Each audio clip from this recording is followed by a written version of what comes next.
தீர்க்கதரிசன புஸ்தகம் 2ஆம் அதிகாரம், யோவேல் தீர்க்கதரிசன புஸ்தகம் 2ஆம் அதிகாரம் 21ஆம் வசனம். யோவேல் தீர்க்கதரிசன புஸ்தகம், book of Joel, chapter 2 verse 21.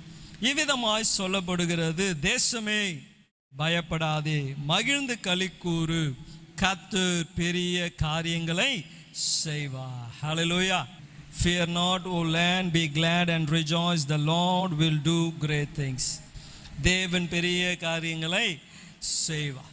இதை தேவன் இந்த தேசத்திற்கு வாக்கு பண்ணின பிறகு நீங்கள் தொடர்ந்து வாசிப்பீர்கள் என்றால் ஃபுல்லாவே இந்த அதிகாரம் வாக்குதத்தங்கள் நிறைந்த ஒரு அதிகாரமாக இருக்கிறார். நீங்க 22ஆம் வசனத்தை வாசிப்போம். சொல்லப்படுகிறது, வனாந்திரத்திலே மேய்ச்சல்கள் உண்டாகும். என்ன சொல்றாரு? வனாந்திரத்திலே. வனாந்திரம்னா என்ன இடம்?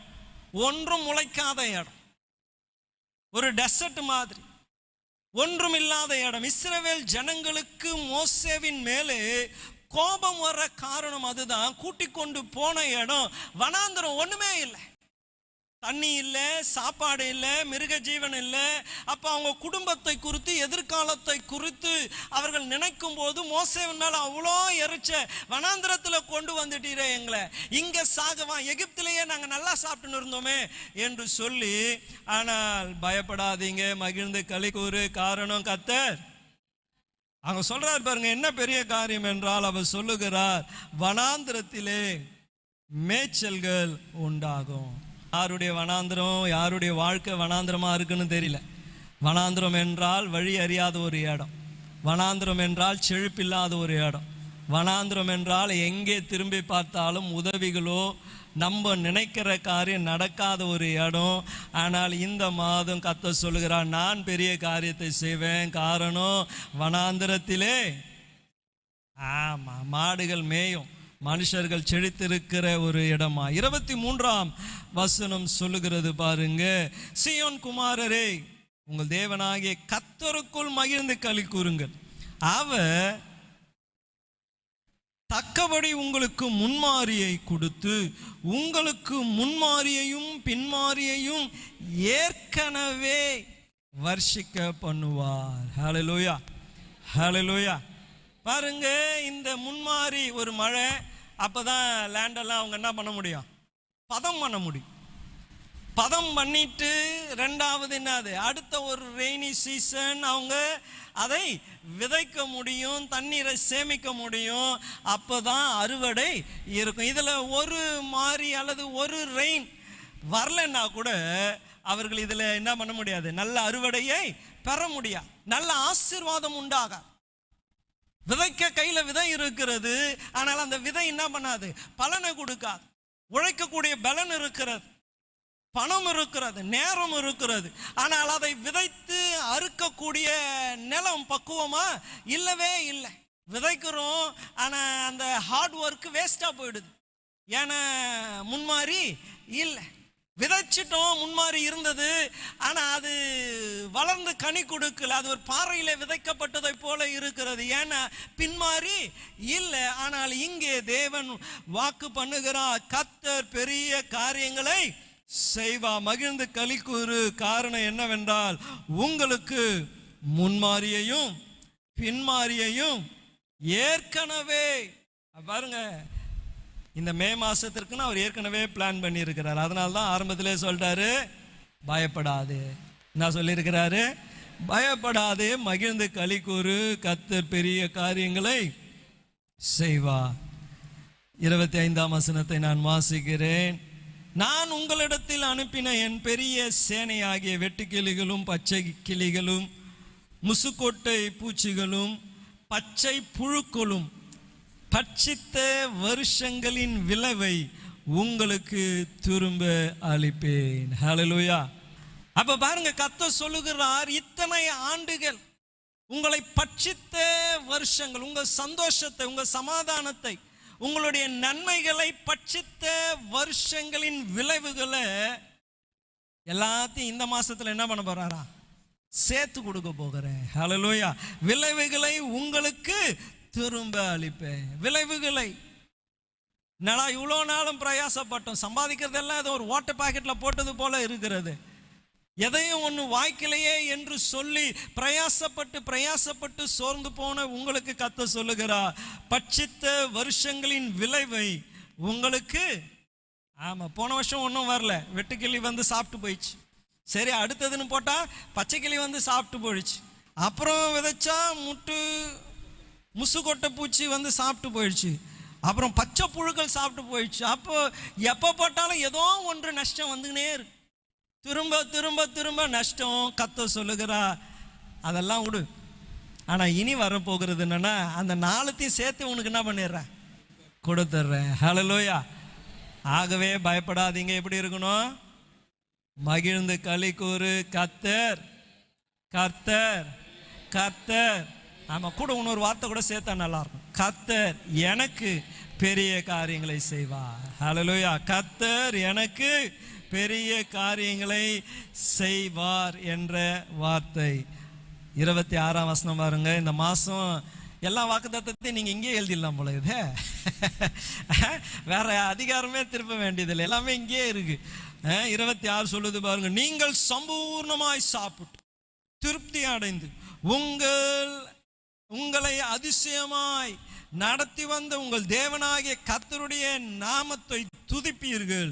என் ஜனம் ஒருபொழுதும் வெட்கப்பட்டு போவதில்லை. ஹல்லேலூயா, ஹல்லேலூயா. திருப்தியான மாசமாய் கர்த்தர் மாற்ற போகிறார்.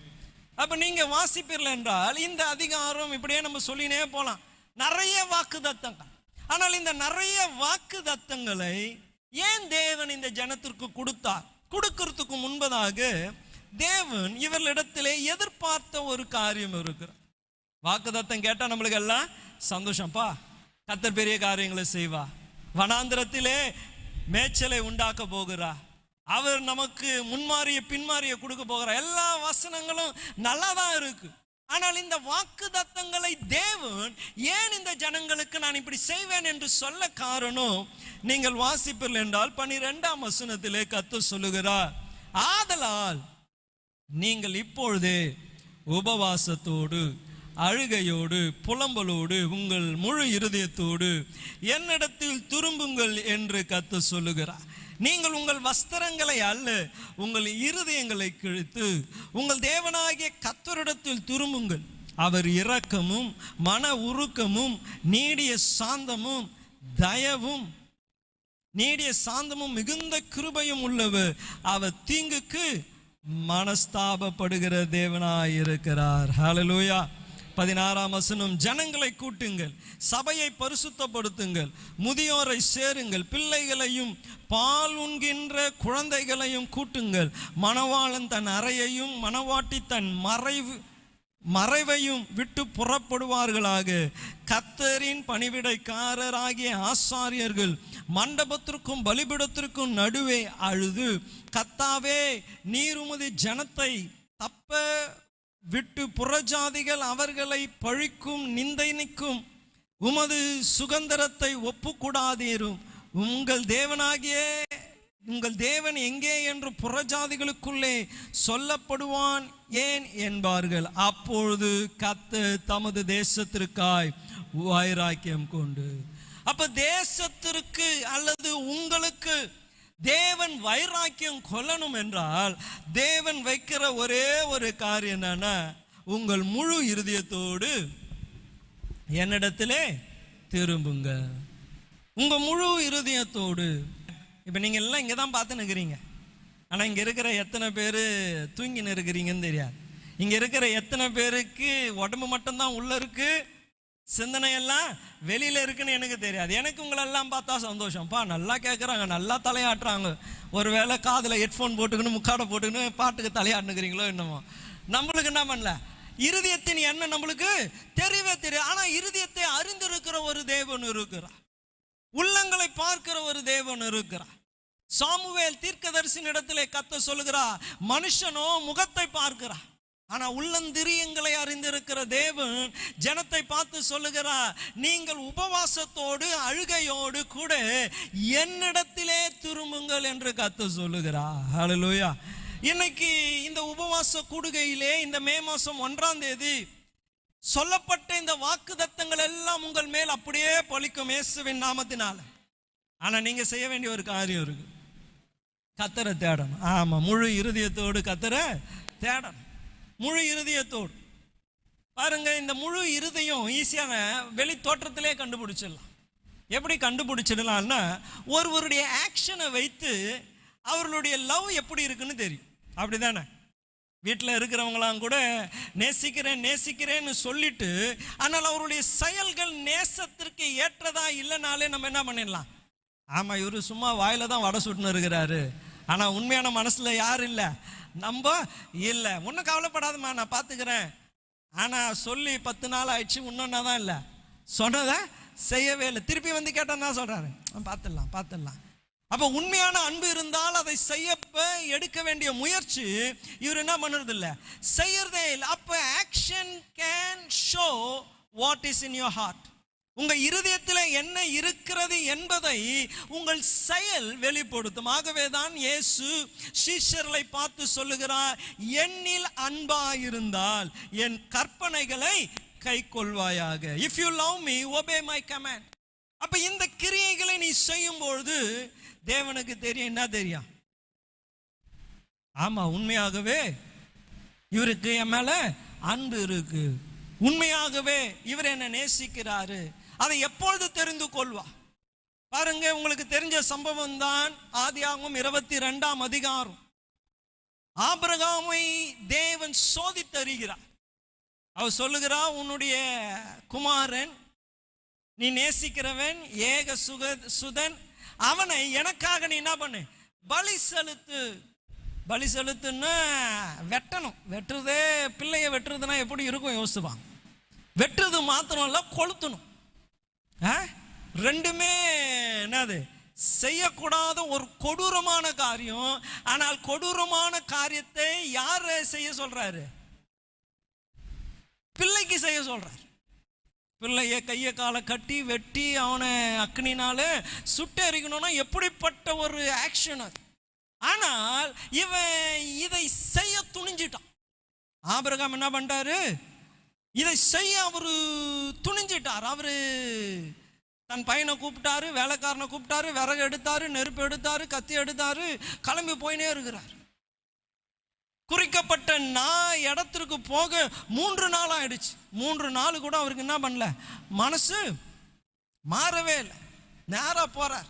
அங்கே வேலைக்காரன் இடத்துல சொல்றாரு, இங்கே இருங்க, நான் போயிட்டு என் குமாரனை, நானும் என் குமாரனை பலி செலுத்திட்டு திரும்பி வரோம். அப்புறம் பாருங்க, இன்னும் கொஞ்ச நேரத்தில் மேலே போகும்போது பையன் கேட்குறாரு, அப்பா விறகு இருக்கு, கத்தி இருக்கு, நெருப்பு இருக்கு, பலிமிருகம் எங்க? உடனே அவர் என்ன சொல்றாரு, கர்த்தர் பார்த்து கொள்வா. அப்புறம் கையை காலை கட்டும்பொழுது தான் யாருக்கு தெரியும் பலிமிருகம். பாருங்க, வேத பண்டிதர்கள் சொல்றாங்க, ஒரு விறகை மலையின் மேல தூக்கிக்கின்னு போனோன்னா குறைஞ்சபட்சம் அவருக்கு ஒரு 15-16 வயசு இருக்கும் அப்படின்ட்டு. தமிழுக்கு என்ன வயசு? 16. பாருங்க, தமிழை கையை காலை கட்டினா என்ன பண்ணுவான் அவன்? கேமரா பிடிச்சின்னு இருந்தான் பாருங்க, அந்த பையன்தான். கையை காலை கட்டி இருந்தா என்ன பண்ணியிருப்பான் அவன்? உன்னதாண்டா. ஏன்னா அவன் பலி செலுத்துறத பார்த்ததுனால தான் அவன் கேட்குறான். விறகு இருக்கு, ஆமா, நெருப்பு இருக்கு, பலிமிருகம் எங்க? அப்போ அவனுக்கு தெரியும், கழுத்தை வெட்ட போறாங்க, குடலை உருவ போறாங்க, நெருப்புல வைக்க போறாங்க. ஆனால் வாட் டிட் ஹி டு? அவன் செய்த காரியம் என்ன? அவன் கையை காலை கட்டி கத்திய அவன் தூக்குன பொழுது தேவன் அவனோடு கூட பேச ஆரம்பித்தா. ஆபிரகாமே பிள்ளையாண்டா மேல கையை வைக்காதன்னு சொல்லிட்டு அப்புறம் ஒரு வார்த்தை சொல்லுகிறார், இது நிமித்தம். அவர் என்ன சொல்றாரு? பிகாஸ் ஆஃப் திஸ், இந்த செயலை நீ செய்தது நிமித்தம் நீ எனக்கு பயப்படுற, என் மேல அன்பா இருக்கிறன்னு இப்பொழுது நான் அறிந்து கொண்டேன். அப்ப பாருங்க, ஒரு ஆக்ஷன் ஷோஸ் உங்களுடைய அன்பு. முதல்ல நான் உங்களை உற்சாகப்படுத்துகிறேன், நீங்களாம் எத்தனை மணிக்கு மீட்டிங்க்கு வர ஆளுங்க? ஏன்னா கிரியை என்ன பண்ணும்? அன்பை வெளிப்படுத்தும். அப்படிதானே? வாயில நம்ம சொல்லிடலாம், இயேசுவே எனக்கு எல்லாம் இயேசுதான், எல்லாம் இயேசுதான், எல்லாம் இயேசுதான். என்னது சொல்லுங்களேன்? எல்லாம் யார் தான்? ஆனா இயேசுவின் மேல உண்மையாய் அன்பு இருக்கிறவங்க என்ன பண்ணுவாங்க? அவங்களுக்கு அந்த நாள் தேவன் இன்னைக்கு நான் அவரை சந்திக்க போகிறேன்னதுமே அதிகாலையில் எழுந்து நல்லா குளிச்சு கிழிச்சு ரெடி ஆகி பெர்ஃபெக்டாக ட்ரெஸ் பண்ணி சென்டெல்லாம் அடிச்சுக்கின்னு தேவனை பார்க்க, மணவாளனை பார்க்க, மாப்பிள்ளையை பார்க்க ஒரு பொண்ணு போகிறது போல மணவாட்டி ஆகிய சபை அந்த மணவாளனை பார்க்க ஆவலோடு வந்து என்ன பண்ணோம்? காத்திருக்கணும். வேதம் நமக்கு அந்த ஓமையை சொல்லுகிறது. 10 கன்னிகைகள், மணவாளன் வரல, ஆனா இவங்க என்ன பண்ணாங்க? காத்து கொண்டு இருக்கிறான். ஆனா இன்றைக்கு சபை எப்படி இருக்கிறது? தேவன் வேணா வந்து காத்துன்னு இருக்கட்டும், நான் வர்ற டைம் தான் வருவேன். கர்த்தர் அதான் சொல்றாரு, உங்கள் முழு இருதயத்தோடு என்னிடத்தில் திரும்பின. அப்போ ஹார்ட் வந்து பல இடங்கள்ல என்ன ஆயிடுது? எல்லாருக்கும் வேலை இருக்கு. வேலை இல்லாதவங்க யாரு இருக்கிறா? அப்படிதானே? வேலை இல்லாம யாரு இருக்கிற? எல்லாருக்கும் வேலை இருக்கு. எல்லாருக்கும் ரெடி ஆகுறதுனா கஷ்டமும் இருக்கு. முன்னாடி ஒருவர் சொன்னார், ஐயா எங்கள் வீட்டில் 5 பேர் இருக்கிறது ஒரு பாத்ரூமு, எப்படி நாங்கள் வர்றது? ஆனால் அதே நபர் அவர் என்ன பண்ணார்னா அவருடைய கடைசி நாட்களில் கூட்டம் ஆரம்பிக்கிறதுக்கு முன்னாடியே வந்துடுவார். அப்போ என்ன சொன்னாதேம்மா, யார் குளிச்சானா யார் குளிக்கலான்னா, நான் முதலாளாக குளிச்சுட்டு கிளம்பி வந்துட்டேன். அவர் முன்னாடி சொல்வார், அவர் தான் லேட்டாக வருவார். அவங்க ஒய்ஃபை கூப்பிட்டுன்னு பைக்கில் லேட்டாக வருவார். ஆனால் அவருடைய வாழ்க்கையின் முடிகிற நாட்களில் பார்த்தீங்கன்னா he was on time, நேரத்தில் இருப்பார். 5 பேர் குளிக்கணுமேனு காத்திருக்கிறது இல்லை, அதிகாலையில் எழுந்தார். ஏன்னா அவருடைய அன்பு தேவன் மேலே அதிகரிக்கும் பொழுது 5 மணிக்கு எழுந்து தண்ணி ஊற்றுனா சில்லுன்னு இருக்குமே, ஆனால் அன்பு அவர் மேலே அதிகம். அதனால் அந்த குளிர் நம்மளை என்ன பண்ணாது? ஆமாம், அதை தாங்கிக்கலாம். 5 மணிக்கு எழுந்து குளிச்சுட்டு 8:30 மணிக்குன்னா இன்னும் என்னது 6, 7, 8:30ன்னா 3 மணி நேரம் சும்மாவே இருக்கணுமே, என்ன பண்ணுறது? அதெல்லாம் யோசிக்கல. அந்த நேரம் வேதத்தை வாசிக்கலாம், அந்த நேரம் வீட்டில் ஜெபிக்கலாம். ஏன்னா அந்த அன்பின் கிரியைகள். நான் எங்களுக்கு கூட 2 பிள்ளைங்க தான், 2 பிள்ளைங்க இப்பயும் இருக்கிறாங்க. ஆனால் இதுவரைக்கும் சபையிலே 8:30 மணினா நாங்கள் குறைஞ்ச படித்தோம் 7 மணிக்காச்சும் வந்துடும். அதுக்கும் சீக்கிரம் வந்துடுவோம். பட் குறைஞ்சபட்சம் ஜேடெல்லாம் குழந்தையா இருக்க சொல்ல அந்த பழைய கொட்டாய் சர்ச் இங்கே இருந்தது, தூங்கிக்கின்னு இருக்கும். அப்படியே பெட்ஷீட்டில் தூக்கின்னு வந்து அந்த தரை, அப்போல்லாம் சிமெண்ட்டு கூட போடல, சும்மா சாதாரண, ஏன்னா புது பில்டிங் கட்டுறோன்ட்டு சும்மா இதுதான், அப்படியே தரையில் படுக்க வச்சுட்டோம். அப்படியே கூட்டின்னு வந்துட்டு அதை எழுப்பி குளிப்பாட்டி ரெடி பண்ணணும்னு இல்லை, அங்கே தூங்குற பொண்ணு இங்கே தூங்கிட்டோம், அவ்வளவுதான். அப்படியே கொண்டு வந்தோம். தேவனை நாம் நேசித்தால் தேவன் இங்கே நமக்கு வாக்கு பண்றாங்க. என்ன சொல்றாங்க? பயப்படாதே, மகிழ்ந்து களி கூறு, கர்த்தர் பெரிய காரியங்களை செய்வார். அப்ப தேவனுக்கு இருதயம் தெரியும். வெளி தோற்றத்தில் நம்ம 1000 காரணங்களை சொல்லலாம், 1000 ரீசன்களை சொல்லலாம், but God can see your heart. அப்ப தேவன் அங்கே சொல்லுகிறார், நீங்கள் இப்பொழுது உபவாசத்தோடு. இந்த உபவாசம் என்ன செய்கிறது என்றால் தேவனுக்காக நம்மிடத்தில் தியாகத்தை கொண்டு வருகிறது. அதுதான் உபவாசம். நான் காலையிலே வாக்குத்தத்த ஆராதனையில் கூட சொன்னேன், சுகர் பேஷண்ட்லாம் இருப்பீங்க, சாப்பிடாம இருக்கணும்னா முடியாத காரியம். அப்போ சாப்பிட்றது நான் ஒரு உபவாசம் என்று எடுத்துக்கொள்ளாம இன்னும் நிறைய காரியத்தை தியாகம் பண்ணலாம். நீங்கள் வேலைக்கு போயிட்டு வர்றீங்க, what takes more of your time? எந்த ஒரு காரியம் உங்கள் வாழ்க்கையிலே அதிக நேரத்தை எடுக்குதுன்னு பாருங்க. நீங்க சும்மா இருக்கிற நேரத்தில் அல்லது வேலைக்கு போயிட்டு வந்த பிறகு எது ரொம்ப காரியம்? ஒருவேளை நாடகமா இருக்கலாம், செல்போனா இருக்கலாம், சும்மா பேசுகிற வீண் வார்த்தைகளா இருக்கலாம். ஏதோ ஒரு காரியம் that takes more of your time, உங்களுடைய எனர்ஜி, நேரம், பலனை எல்லாம் எடுக்குதுன்னா அதை தேவனுக்கென்று அர்ப்பணிக்கிறதே ஒரு உபவாசம் தான். வெளிநாட்டிலலாம் பார்த்தீங்கன்னா சில ஃபாஸ்டிங்லாம் பார்த்தீங்கன்னா சொல்லுவாங்க, நான் டிவி ஃபாஸ்டிங்கில் இருக்கிறேன்னு வாங்க. என்ன ஃபாஸ்டிங்கு? ஆமாம், என்னதான் ஆனாலும் 10 நாளோ இல்லை 21 நாளோ இல்லை 40 நாளோ டிவி அதுவே தான் பழக்கமாக இருக்கணும். அதான் காலைல கூட சொன்னேன், விசிட்டிங்க்கு போயிருந்தேன். ஒரு 3 விசுவாசிகளுடைய வீடு லைனாக இருந்துச்சு. முதல் வீட்டில் போனேன், பார்த்தேன். 2வது வீட்டுக்கு தான் போனோம். 2வது வீட்டுக்கு போகலாம் பார்த்தா அந்த அம்மா டோரை திறந்து வச்சு பெட்டில் படுத்துக்கணும். நாடக சவுண்டு ரோடு வரைக்கும் கேட்குது. அப்படியே பார்த்துன்னு பார்த்துன்னுக்குறான். நம்ம எங்கே அந்த வீட்டுக்குள்ளே போகிறதுன்ட்டு வெளியில் நின்று ஒரு குரலை கொடுத்தேன், அம்மா அப்படின்னுட்டு பக்கத்து வீட்டுக்கு போயிட்டேன். அப்புறம் தான் அவங்க டிவி ஆஃப் பண்ணிட்டு வெளியே நின்றுக்கிறான். அப்போ என்னன்னா சிலரால் என்ன பண்ண முடியல, சில காரியங்களை தியாகம் பண்ணவே முடியல. வந்துடுறாங்க, ஃபோனை எடுத்துடுறாங்க, பார்த்துக்கினே இருக்கிறான். 10வது 11வது நேரம் போகிறதே தெரியல. ஆனால் ஜெபிக்கிறதுக்குன்னு ஒரு 5 நிமிஷம் எடுத்தா அவங்களால என்ன பண்ண முடியல, உடனே தூக்கம் வருது, காலையில் ஜோம் பண்ணிடுறேன், நாளைக்கு பண்ணிடுறேன். ஆனால் ஃபோனை எடுத்தா என்ன பண்ணல, நேரம் போகிறதே தெரியல. அப்போ அந்த ஃபோன் ஃபாஸ்டிங் ஒன்று எடுங்க.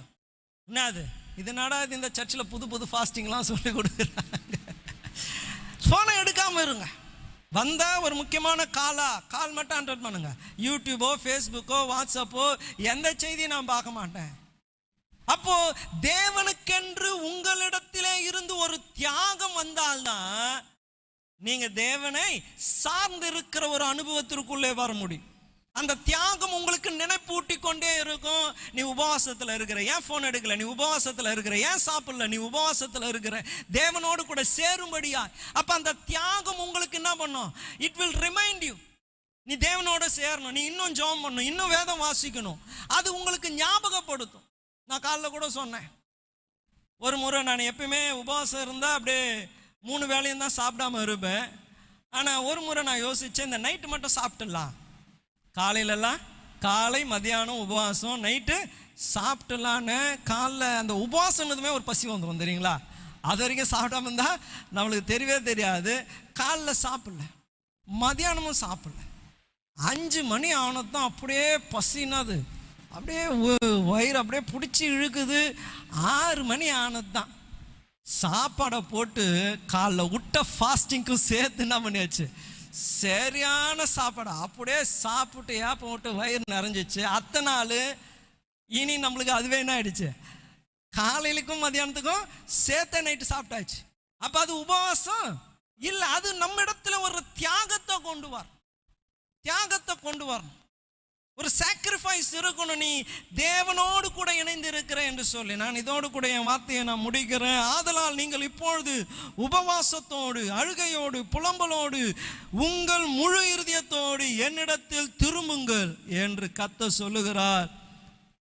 தொடர்ந்து நம்ம 18ஆம் வசனத்தில் வாசிக்கிறோம். அப்பொழுது கர்த்தர் உங்களுக்காக வைராக்கியம் கொண்டு உங்களை கடாட்சிப்பா. ஹல்லேலூயா.